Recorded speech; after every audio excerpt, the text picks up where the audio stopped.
A chamada de hoje é Mulheres Enfesadas, este programa é imperdível. Por que só mulheres e por que só as mulheres enfesadas, né? Geralmente o problema de intestino grosso, constipação, é problema mais que acontece mais, acomete mais as mulheres. Isso o Dr. Cáter vai falar daqui a um pouquinho, mas é exatamente isso que acaba acontecendo. Do ponto de vista da psicologia, da medicina chinesa, o intestino grosso guarda material que já não nos serve mais. Psicologicamente, a gente poderia falar que as pessoas que têm dificuldade de se largar do passado, das pessoas que não conseguem largar os antigos costumes, os antigos vícios, não conseguem transformar-se, acabam contraindo e constipando o intestino grosso. Seria isso mesmo, doutor José Roberto Cáter? Muito boa tarde, é um prazer recebê-lo aqui, muito bem-vindo. Boa tarde, Baldan, é um prazer muito grande estar aqui. Boa tarde aos amigos também que nos acompanham. E o que você falou tem razão. Os chineses já conheciam muito bem as funções superiores do intestino.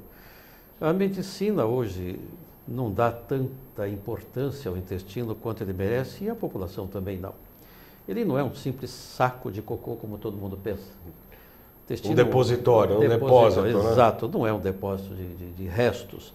O intestino é um órgão vibrante, importantíssimo. Ele hoje cada vez adquire uma importância cada vez maior na medicina moderna.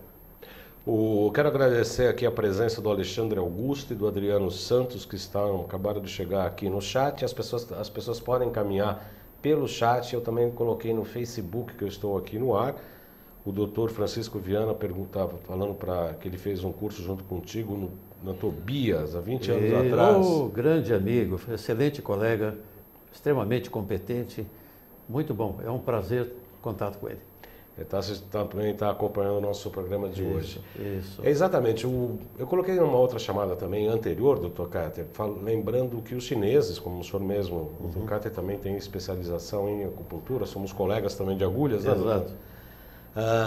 Os chineses falavam que tínhamos que ter um pensamento de barriga, retirar a atenção da mente e do cérebro para o segundo cérebro, que seria o Tantien, o segundo céu, que na verdade estaria ligado ao intestino delgado, né? Isso. O pensamento de barriga seria eu esvaziar a minha razão e ser em essência visceralmente o que sou. É isso mesmo? É isso mesmo. Os chineses chamam, cujo nome no intestino é Dantian. O Dantian é um cérebro visceral. O intestino hoje é considerado um segundo cérebro. Ele tem a mesma origem embriológica nos mesmos tecidos que geram o cérebro. Nós sabemos hoje o intestino é considerado um segundo cérebro. Nosso cérebro tem 100 bilhões de neurônios estimados. O nosso intestino tem 100 milhões de neurônios. Produzidos diariamente. Exato. E essa quantidade imensa de neurônios dão ao intestino uma independência que nenhum outro órgão tem do cérebro. Se você cortar a comunicação de qualquer órgão com o cérebro, esse órgão deixa de funcionar. O intestino não. Ele é o próprio cérebro. Se você cortar a comunicação com o sistema nervoso central, ele continua funcionando. É o único órgão que faz isso. Eu assisti uma palestra ligada ao pessoal da Fisioquântica, uma palestra sobre medicina quântica, que falando que as ligações neuronais do cérebro, do intestino para o cérebro são muito maiores do que o cérebro para o intestino. Certo. Isso tem alguma indicação do ponto de vista da nutrição, do sistema nervoso central, doutor? Tem, porque pensando assim, os neurônios se comunicam entre si através de substâncias chamadas neurotransmissores. Alguns bastante conhecidos do povo, como a serotonina, todo mundo fala na serotonina, o neurotransmissor do bem-estar, né? A dopamina, que também é do prazer, a acetilcolina da memória. Espantosamente, a maior parte desses neurotransmissores são produzidos pelo intestino. A serotonina, por exemplo, é produzida 90% dela no intestino, apenas 10% no cérebro. Então, a serotonina tem uma importância extremamente grande, inclusive para a dinâmica do intestino. Ele vai funcionar bem ou mal segundo o nível de serotonina que ele produz, como também da melatonina, que é uma substância produzida a partir da serotonina quando você tem uma escuridão total. Você vai dormir à noite, apaga a luz, você tem que dormir no escuro absoluto, nem luzinha de TV, de LED, de LED. E a serotonina é transformada em melatonina na glândula pineal e ela nos dá um sono tranquilo, fantástico, um sono profundo, reparador. Ela é o melhor limpador de radicais livres do cérebro, a melatonina. E a melatonina tem uma importância grande no próprio intestino. Uhum. O intestino precisa de melatonina porque ele é o maior depósito de radicais livres do corpo, o intestino. E a própria melatonina limpa o intestino desses radicais livres, diminuindo inflamações do intestino, inclusive cânceres do intestino. A melatonina. Melatonina, que é derivada da serotonina, produzida no intestino na maior parte. Outro dia eu estava falando com a colega Luciana Leal Machado, a nutricionista que nos referíamos um pouco há pouco antes do nosso programa. Inclusive ela indicava a indicação nutricional de comer banana à noite, sobretudo à noite, por causa do triptofano da banana para indução da serotonina e, consequentemente, da melatonina. É isso mesmo? Corretíssimo. O triptofano é o aminoácido precursor da serotonina. Só que o triptofano ele tem um problema muito sério. A quantidade dele é pequena em relação aos outros aminoácidos da alimentação. E para penetrar na membrana hematoencefálica, a membrana que isola o cérebro, os aminoácidos não passam sozinhos, ele tem que ter um transportador. E como o triptofano, coitado, é pouco, ele vai competir com os outros aminoácidos por esses transportadores, ele acaba perdendo, então ele penetra muito pouco no cérebro. A produção de serotonina, no fundo, é baixa, e para isso precisa de uma quantidade boa de magnésio, vitamina B6, a piridoxina e zinco. Sem esses elementos, o triptofano não se converte em 5-hidroxitriptofano e este em serotonina. Acaba se perdendo um pouco E grande parte do triptofano também vai para o intestino, aumentando a produção de serotonina no intestino e não tanto no cérebro quanto a gente desejaria. Vou colocar o senhor agora em calças curtas, doutor Carter. Não sou eu, foi o Adriano, hein? Vamos lá. Eu tô quieto. Claro. O Adriano Santos falou, minha mãe tem um problema de intestino preso. Aí ele pergunta, o Activia da Danone é bom mesmo para o intestino de verdade ou é propaganda? Não, eu não vou entrar em críticas a nenhum produto aqui. Não deixa de ser... Ele funciona. Ele tem lactobacilos que podem melhorar a flora intestinal. Você vai ver uma coisa importante, Adriano. O que vale para o intestino é a flora, a microbiota intestinal. A microbiota intestinal são a quantidade de bactérias que vivem no nosso intestino. A quantidade é espantosa. Alguns autores citam 500 famílias, outros 800. Eu já ouvi alguns autores se referirem a 1000 famílias diferentes de bactérias convivendo no nosso intestino, e nem sempre de forma harmônica. Dependendo do tipo de microbiota ou flora intestinal que você tem, ele funciona mais ou menos. Então, é importante você ingerir lactobacilos. E essa substância que você falou, ela tem um tipo de lactobacilo. Agora, o lactobacilo, ele é um derivado das proteínas de leite, doutor? Eles são produzidos a partir de proteína do leite, mas eles se multiplicam muito rápido dentro de nosso ambiente intestinal, desde que as condições sejam favoráveis. Como eu lhe disse, nós temos 800 famílias de bactérias convivendo no nosso intestino. E a coisa chega a um ponto tão espetacular que no aparelho digestório humano, você tem 10 vezes mais bactérias, 10 vezes mais bactérias do que células no seu corpo inteiro. Quer dizer, nós somos mais bicho do que gente, Costumo brincar assim. Eu tinha um professor americano que dizia que nós somos 90% bactéria e 10% humanos. E ele tem razão. Não é fácil dominar todo esse complexo de micro-organismos que convivem no nosso intestino. Para você ter uma ideia, 20% desse grupo de bactérias são ótimas para nós, trabalham a nosso favor, produzem vitaminas do tipo vitamina K, vitaminas B, antibióticos naturais. 30% são malignos, se puder te destrói. E 50% eles pertencem a um partido chamado Partido Multiplicador das Bactérias. Gasolina. Estão com quem está ganhando. PSDB. PMDB. PMDB, isso. Bom, Quem ganhar, eu não leve. queria falar o partido, você que falou.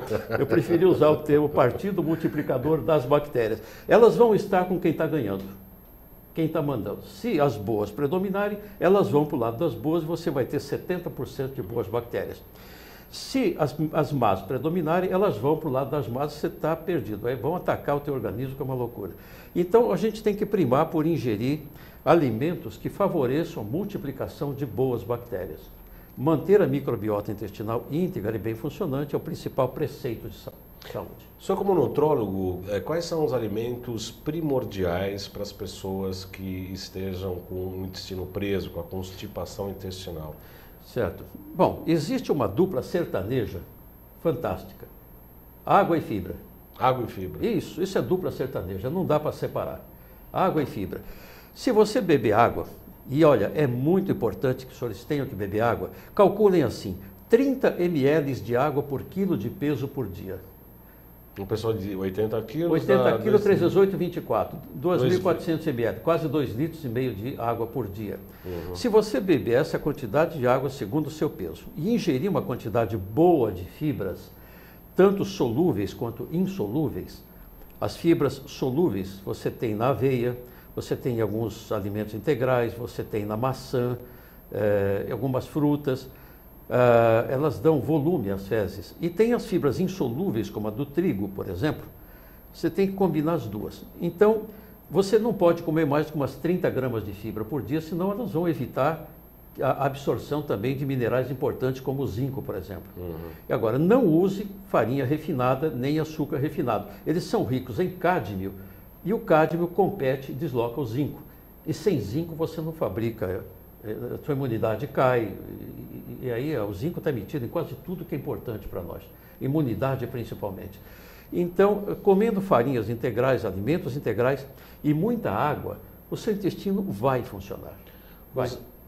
Abrindo um pequeno parênteses, doutor Cáter, o senhor estava falando do zinco, ele faz inclusive uma importante ligação no eixo hipotálamo, gônadas, né? O hipotálamo e região sexual, não é isso? Também. O zinco é importantíssimo para a produção de muitos hormônios. Sem ele, você não produz a maior parte dos seus hormônios.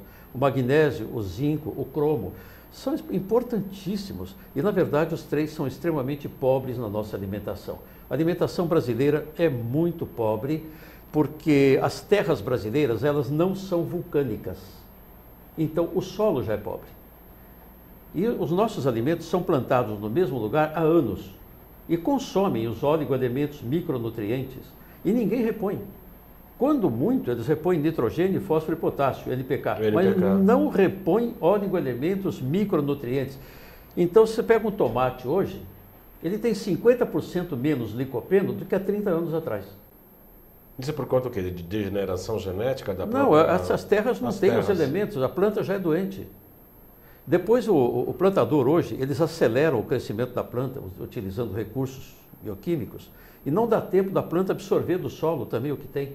Então, o alimento é pobre e você acaba não repondo. Só para você ter uma ideia, nós precisamos, em média, de 103 elementos químicos para a nossa nutrição indispensáveis. Por dia? Por dia. Você tem 76 sais minerais, 17 vitaminas, 12 aminoácidos e 3 tipos de ácidos graxos essenciais. Esses são indispensáveis. Se você não ter tudo isso na sua alimentação, não tiver tudo isso, você adoece. E a nossa alimentação não tem. Você sabe quantos sais você encontra num alimento comum nosso hoje? 18 a 20.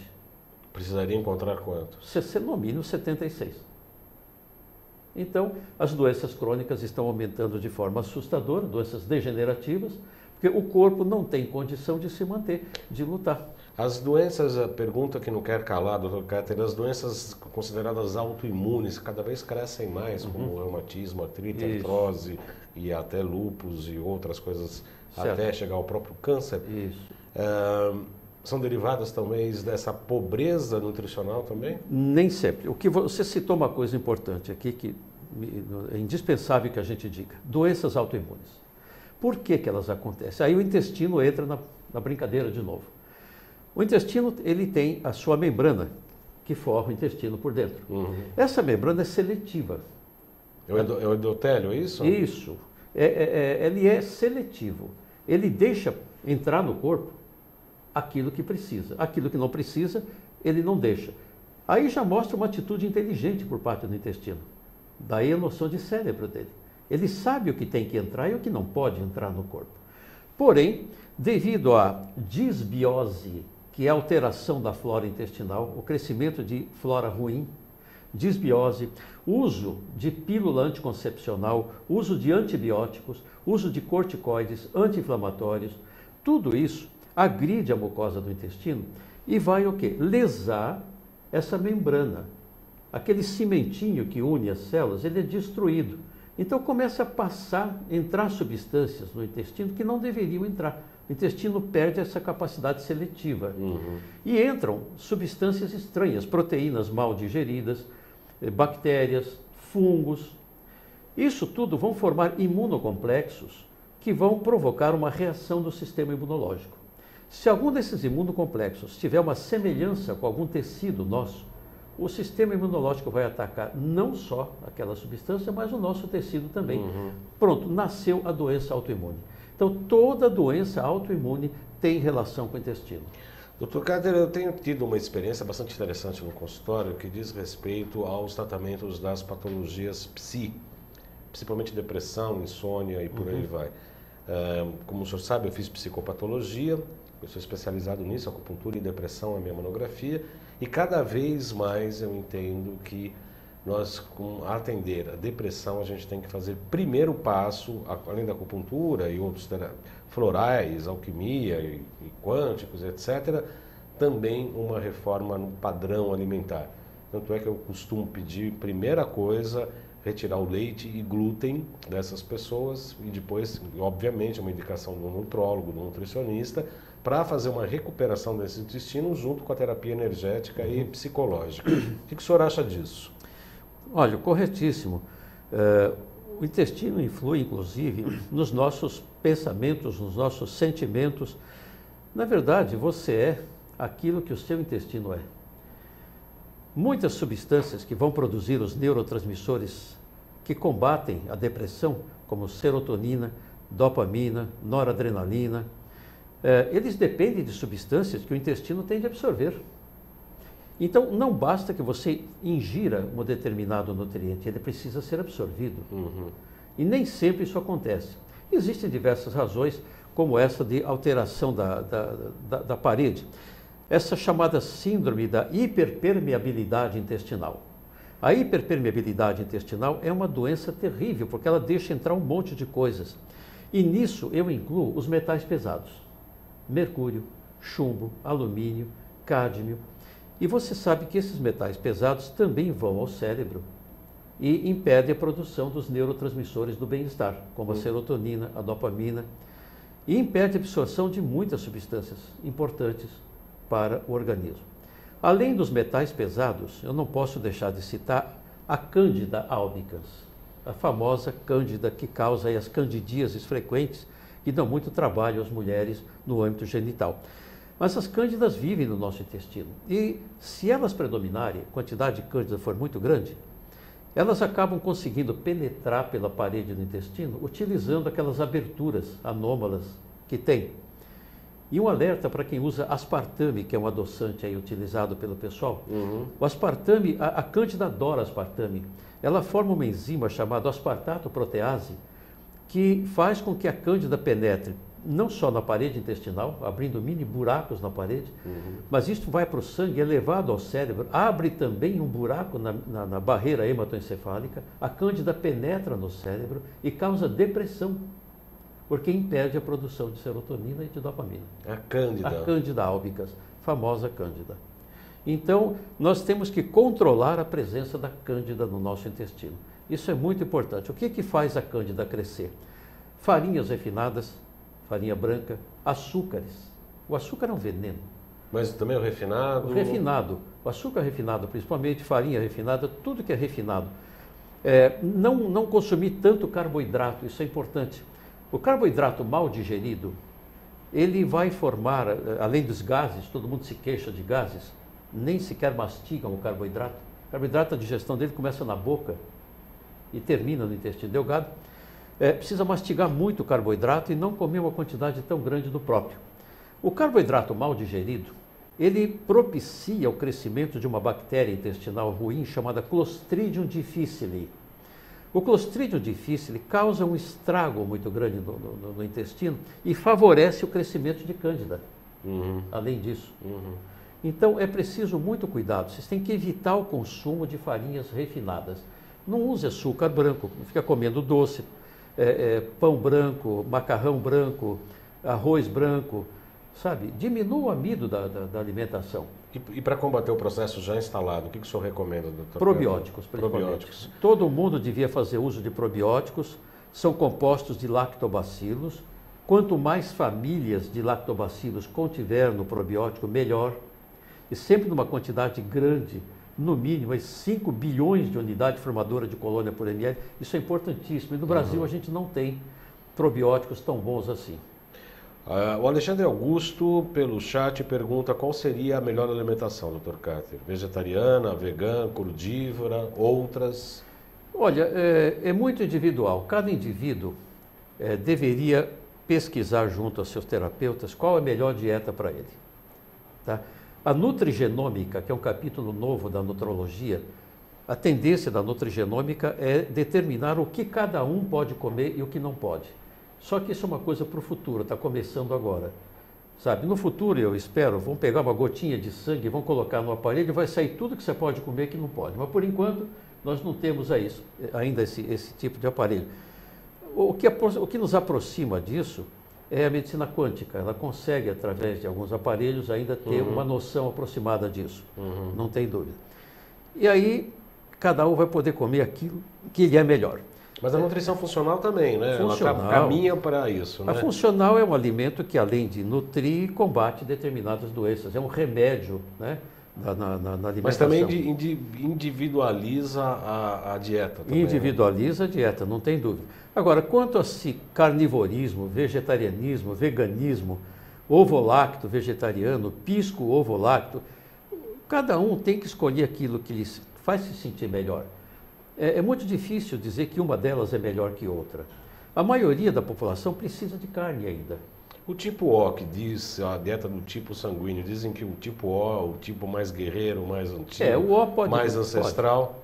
Ele tolera melhor a carne, Baldan. A carne deu ao troglodita força, coragem, ousadia e competência para sobreviver em condições dificílimas na Terra no início dos tempos. Se não fosse a carne, ele não teria sobrevivido, sabe?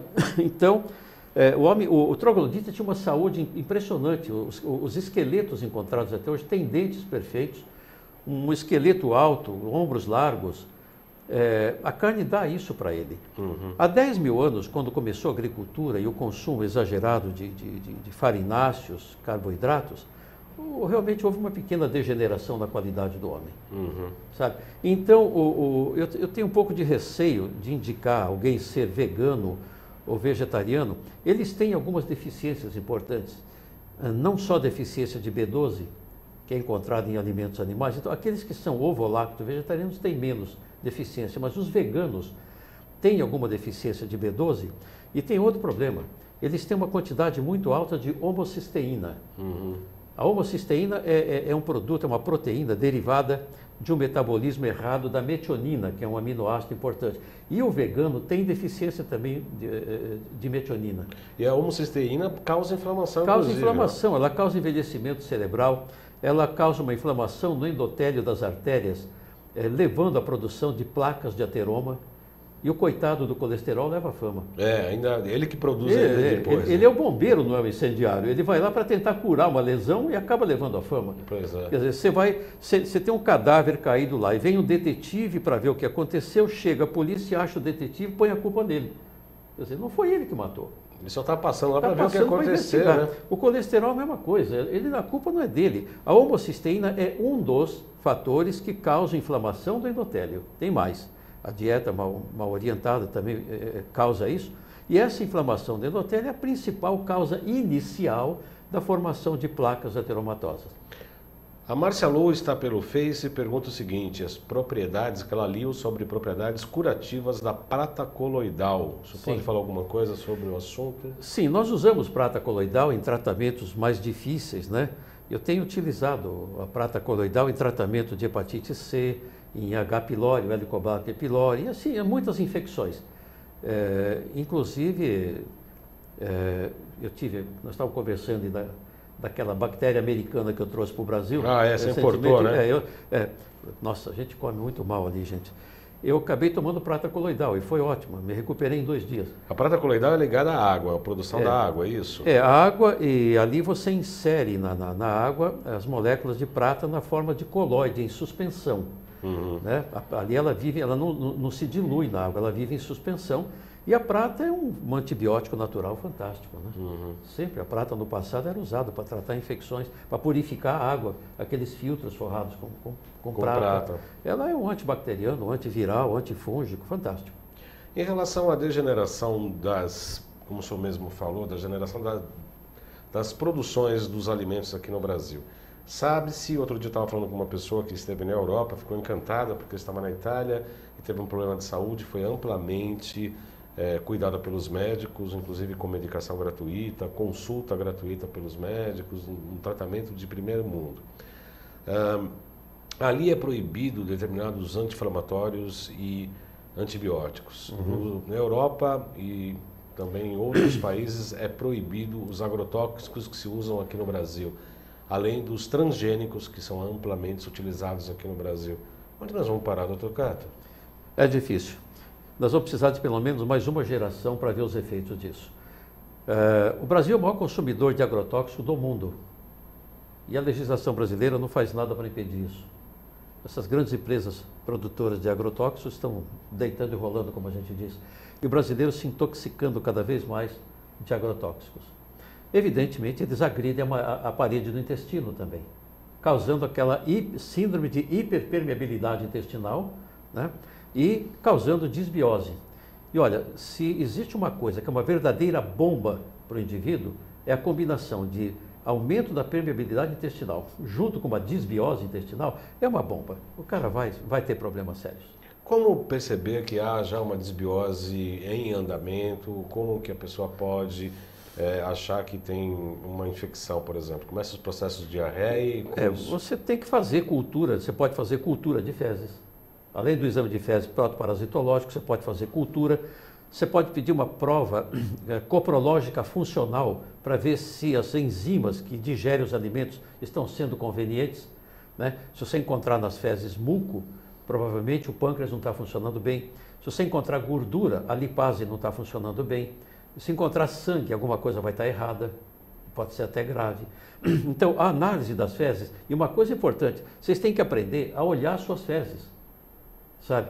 Se elas afundam, se boiam, as fezes melhores são as que boiam na água. As que afundam já mostra que sua microbiota não está tão boa assim. Você deve ter algum tipo de disbiose. Você pode fazer uma prova coprológica funcional, pode fazer a prova da antitripsina nas fezes. A antitripsina é uma substância do sangue que só passa para o meio intestinal se você tiver uma hiperpermeabilidade. A mucosa não está boa, senão ela não passaria. Ela não tem que ser encontrada nas fezes. Tem a prova da lactulose, por exemplo. A lactulose é uma substância que você dá até para soltar o intestino. Ela não é absorvida. Agora, se você tiver uma hiperpermeabilidade, ela é absorvida, você encontra ela no sangue. Então, são testes. Existem inúmeros testes que podem mostrar como o seu intestino funciona. Agora, se o intestino é um órgão inteligente, é um órgão que faz a seletividade dos nutrientes para serem absorvidos pela corrente sanguínea, enfim, pelo próprio organismo. O que dizer desses medicamentos que promovem a não absorção de gordura pelo intestino com umas promessas de emagrecimento? Isso é uma loucura. É uma loucura. Eu, quando vejo um negócio desse, me lembra muito aquela famosa frase de Jesus Cristo: Pai, perdoai-os, não sabem o que fazem. Não pode, gente. A gordura é importante. Primeiro, gordura não é nada do que dizem. Gordura é saudável, útil, necessária. 30% do seu corpo é gordura. Tá? E A absorção da gordura é importante. Se você inibe a absorção de gordura, você está inibindo gorduras importantes, as boas, porque tem as boas e as más. Você está inibindo as boas também. Você está inibindo a absorção de vitaminas lipossolúveis, vitaminas que são solúveis em gordura, A, D, E e K, principalmente. Então, essa substância, o orlistat, ele acaba inibindo a produção dessas vitaminas e das boas gorduras, sabe? Todo mundo mete o pau aí no coitado do colesterol LDL, por exemplo, dizendo que ele é chamado mau colesterol. Um dia ainda vão se arrepender de tê-lo chamado de mau colesterol. Ele vai se rebelar. Vai. Uma coisa que muita gente não sabe, acredito até que muitos colegas talvez não estejam a par, existem 11 tipos de LDL. Apenas 2 são ruins, 9 são úteis. E no exame são todos, Não, no exame generalizado. eles não conseguem detectar. Pedir dosagem de colesterol e triglicérides dá apenas 40% de medida de risco cardiovascular. Eu tenho um médico amigo meu que normalmente ele desafia os cardiologistas a comprovarem que os acidentes vasculares cerebrais e tanto os infartos também na área do coronário são provocadas pelo colesterol. É só você ver o seguinte, 50% a 60% dos infartados têm colesterol normal ou até baixo, Baldan. 50%? 50% ou mais, até tem estatística mostrando 60%. E é preciso muito cuidado quando você vê estatística. Nós médicos não somos muito bons em estatística. E é muito fácil a gente ser engabelado por manobras estatísticas. Quando você vê aí receitar um determinado remédio para baixar colesterol, que tem uma eficácia de 46%, se você for analisar profundamente aquela estatística, ela foi manipulada, portanto. É menos de 1%. Menos de 1%? Menos de 1% de útil. Você precisa tratar 500 pacientes para salvar uma estatina de infarto do miocárdio. Não vale a pena. Não vale a pena. Os riscos que as estatinas trazem, por exemplo, à população são danosos. Hoje no consultório, atendi um paciente tomando uma estatina, um fibrato para baixar o colesterol e o triglicérides. Eu perguntei, o senhor está tomando coenzima Q10? Ele falou, não sei nem o que é isso. Eu falei, o senhor devia tomar. Porque ao usar uma estatina, o senhor está baixando o colesterol, mas o senhor está baixando também coenzima Q10, que é o maior protetor do coração. O seu médico não lhe deu? Não deu. Eu falei, então eu vou lhe dar. Não vou mexer, o senhor continua tomando seu remédio, eu não tenho direito de suspender o que um colega deu, mas eu coloquei uma dose alta de coenzima Q10 para ele. O coenzima Q10 está ligado ao GH, que é o hormônio de crescimento? Não, ela é uma substância altamente protetora do músculo cardíaco. Ela é um antioxidante, uma substância fantástica. E as estatinas inibem a produção da enzima produtora de colesterol, hidroximetilglutario coenzima A redutase. E essa enzima, quando inibida, ela não produz colesterol, mas também não produz coenzima Q10, que é o melhor protetor do coração. Ela não deixa produzir dolicóis, que são substâncias importantes na transcrição de proteínas do DNA via RNA para a mitocôndria, causando desvios na produção de proteína. O que quer dizer isso? Tumores. Então, gente, é preciso um pouco de cuidado na administração de remédios. Remédio não é uma coisa natural. O que me incomoda um pouco, Dr. Carter, é a especificidade tamanha hoje da medicina ocidental e oficial. Outro dia eu fui atender uma paciente com insuficiência renal, ao ponto de estar fazendo hemodiálise 3 vezes por semana, já quase entrando numa avaliação para transplante. Exato. Aí eu falei, olha, precisa comer feijão. Não, mas o médico me proibiu de comer feijão. E o senhor sabe que a medicina chinesa indica o feijão pela similitude da forma azul para estimular as funções renais. Isso. Olha, precisa tomar um pouco mais de sal e também reduzir um pouco, mas ainda um pouco de cálcio. Precisa um pouco de cálcio. Ah, não, mas eu não estou tomando nada. Eu não posso nem tomar mais do que 2 copos de água. Quer dizer, eu vejo toda uma indicação contrária ao que nós aprendemos com a medicina chinesa de promover o possível a possível reativação desse rim. Exato. Estou enganado ou é a medicina que está indo para um caminho errado? A medicina ocidental, ela tem uma visão um pouquinho curta a respeito do ser humano. O ser humano não é uma máquina e não é um tubo de ensaio, sabe? Acho que nós médicos tínhamos que ser melhor preparados nas faculdades uma cabeça um pouco mais aberta e pensar um pouquinho mais, sabe? Eu acho isso importante. Na verdade, a gente não é ensinado a fazer isso na faculdade. Não pensar. É um pouco perigoso pensar. Tá. Na verdade, o chinês tem razão. Eles usavam os feijões, o feijão azuki principalmente, aquele pequeno, e até o feijão preto. Você sabe que a cor preta na medicina chinesa é ligada ao rim. Tem mucuna, inclusive. Isso. Né? Mas eles davam uma quantidade muito pequena desses feijões para o doente renal. Como eles davam sardinha para tratar o rim também na medicina chinesa, né? Mas tudo em quantidade pequena, não muito grande. E o sal, que o pessoal tem aquele medo de sal, aumenta a pressão. O que aumenta a pressão não é sal. Sal não aumenta a pressão. O que aumenta a pressão é insuficiência de rim. Não, o que aumenta a pressão é o cloreto de sódio. É que o sal refinado que todo mundo usa é cloreto de sódio. Agora, se você usar sal marinho integral, tem mais de 70 sais, esse não aumenta a pressão. Não, e a dúvida, a explicação estava sendo exatamente essa. Ela falou, não, ele comecei a ter problema de hipertensão e aí deu problema no rim. Eu falei, não, foi um problema no rim que gerou a hipertensão. Exato. A insuficiência do rim, como nós aprendemos na medicina chinesa... Um vai levando ao outro. O rim reprime o coração. Se o rim está fraco, o coração sobe. Exato, um realimenta o outro.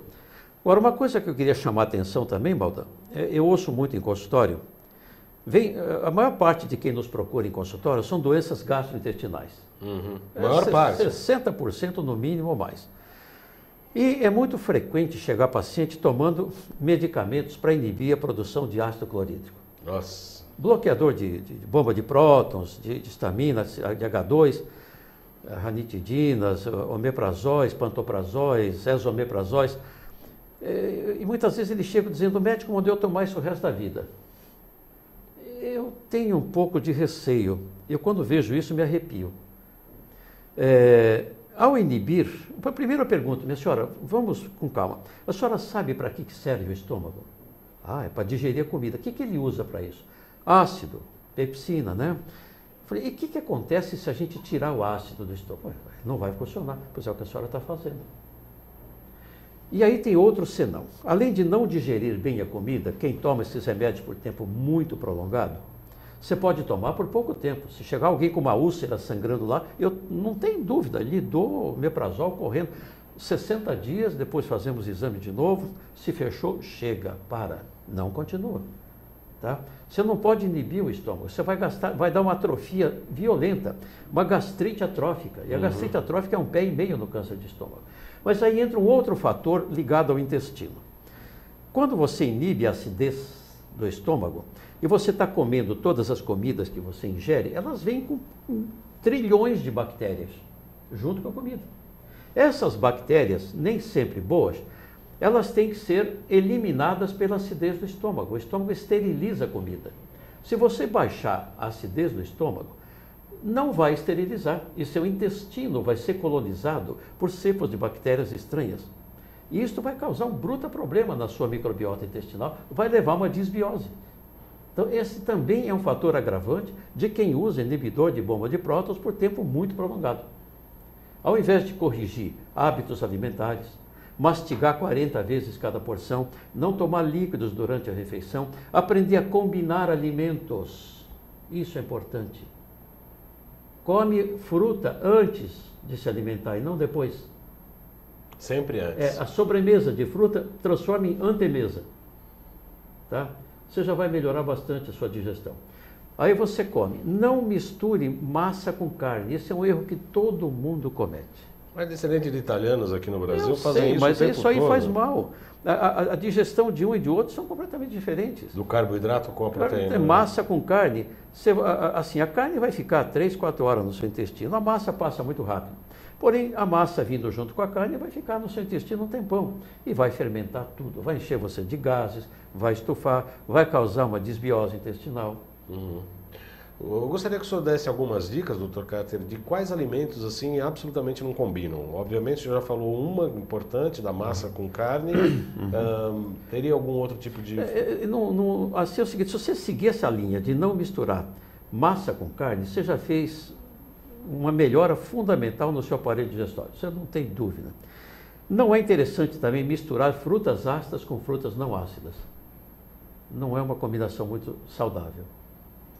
Ou é fruta ácida ou não. Ou não ácida. Ácida com ácida, não ácida com não ácida, funciona melhor a digestão.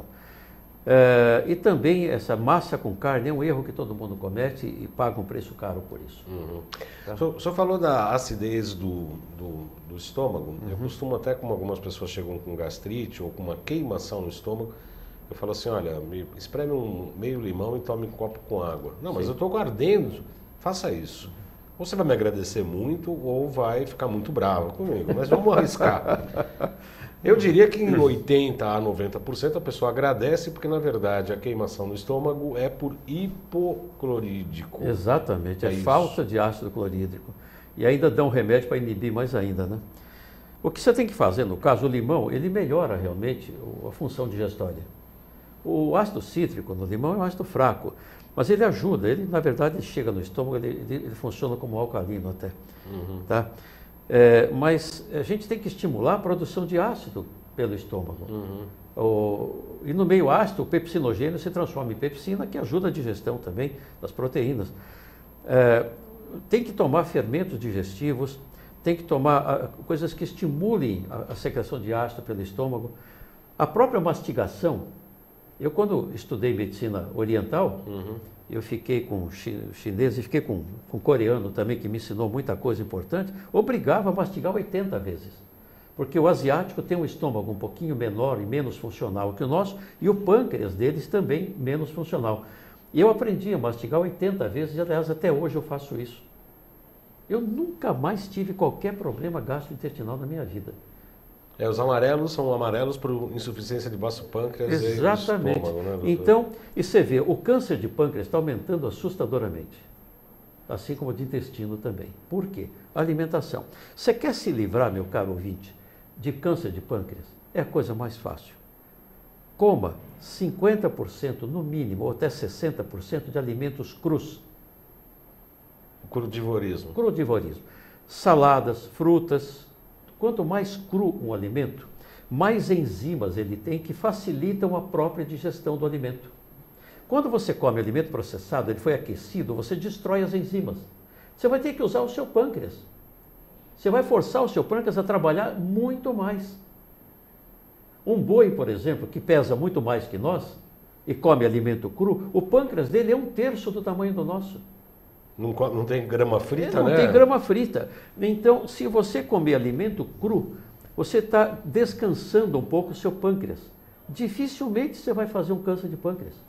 O doutor Peribanês, que são um amigo em comum, doutor Carter, esteve aqui falando exatamente do doutor Gabriel, que está aqui no Brasil e promete a cura de diabetes simplesmente com o crudivorismo. Isso. Suco verde, então, seria indicado? Extremamente indicado, sucos verdes, comer muita verdura, saladas imensas, né? Comer muita fruta. Um café da manhã excelente, por exemplo, é o que eu faço, é uma bela salada de frutas. Pela manhã? Pela manhã, com 5, 6 frutas diferentes. É o melhor café da manhã. Pois, se quiser tomar seu cafezinho, pode, não é tão ruim não. Tá? E é o que eu faço. É uma bela salada de frutas. E o almoço, uma salada enorme, monstruosa, com mais 10 tipos de coisas diferentes, e pode comer uma carne. Salada com carne vai muito bem. Evita a massa, mas se quiser comer uma massa integral, um pouquinho de arroz, pelo menos uma colher ou duas, não vai fazer tanto mal assim. Mas não come muito amido com carne, como eu disse agora há pouco, realmente a digestão dos dois não bate. É possível que a diabetes o diabetes pode ser desenvolvido pela resistência insulínica e por um excesso de açúcar e carboidrato no passado recente? Sim, hoje você vê que a diabetes está aumentando também epidemicamente. É uma doença que cada vez tende a aumentar mais. É o alto consumo de carboidratos, principalmente carboidrato refinado, sabe? Olha, se você tem um filho e gosta do seu filho, nunca deixa refrigerante entrar na sua casa. Nunca, né? Nunca. Se existe o pior alimento do mundo, você perguntar para mim, Cáter, qual é o pior alimento do mundo? Eu vou colocar em primeiro lugar refrigerante diet, em segundo refrigerante comum. O diet é até pior. É pior ainda. Tá? Alimentos, se você tornar o seu corpo ácido, você está sujeito a ter um monte de doenças graves, como câncer, infarto, derrame, que só ocorrem em ambiente ácido. Isso que eu ia lhe perguntar, o pH do intestino, doutor Cáter. O intestino tem que ser mantido num ambiente Alcalino. Levemente ácido, o intestino grosso. Pelo seguinte, você come fibra, a fibra nós não digerimos fibra, você não tem enzima para isso. Mas as fibras que você ingere são fermentadas pelas boas bactérias intestinais, tá? E com isso, essas bactérias formam ácidos graxos de cadeia curta, que dão um leve tom discretamente ácido. Isto protege o intestino contra doenças e cânceres. Tem algum alimento que o senhor indica para promover mais os ácidos graxos, por exemplo? Ácidos graxos essenciais do grupo dos ômegas. Comer peixes de águas frias e profundas seria bom. Comer linhaça, A linhaça não tem ômega 3, ela tem um precursor de ômega 3, que é o alfa-linolênico, e você precisa ter uma boa cadeia enzimática para transformá-lo em ômega, né? Comer peixes de águas frias e profundas, como salmão selvagem, como sardinha portuguesa, sardinha importada, que é gorda, de água fria, o atum, cavala, são peixes que aumentam a produção de gorduras saudáveis, gorduras do tipo ômega. Uhum. Tá? A Márcia Lu está escrevendo que ela utiliza um esquema de cores na alimentação, tenta colocar muitas cores em cada refeição. O que o senhor acha disso? Excelente. Quanto mais colorida a sua refeição, melhor. Pode carregar nas cores, amarelo, verde, vermelho, roxo. São pigmentos, são polifenóis importantíssimos desses pigmentos, que ajudam a melhorar a sua saúde e prevenir doenças importantes. O que é um polifenol? Os polifenóis são substâncias que as plantas utilizam para se defender das intempéries, das agressões, né? Uma planta não pode sair correndo quando vem um fungo, um bicho qualquer. Uhum. Ela cria uma substância, que é os polifenóis, para se defender, né? E nós podemos comer essas plantas e esses polifenóis que elas usam para se defender, nós também nos defendemos contra doenças. Doutor Cáter, para encerrar, intolerância a glúten. Certo, o glúten é uma controvérsia muito grande. É claro que vamos ao extremo, quem tem doença celíaca, por exemplo, não pode comer glúten de jeito nenhum, porque ele vai passar mal.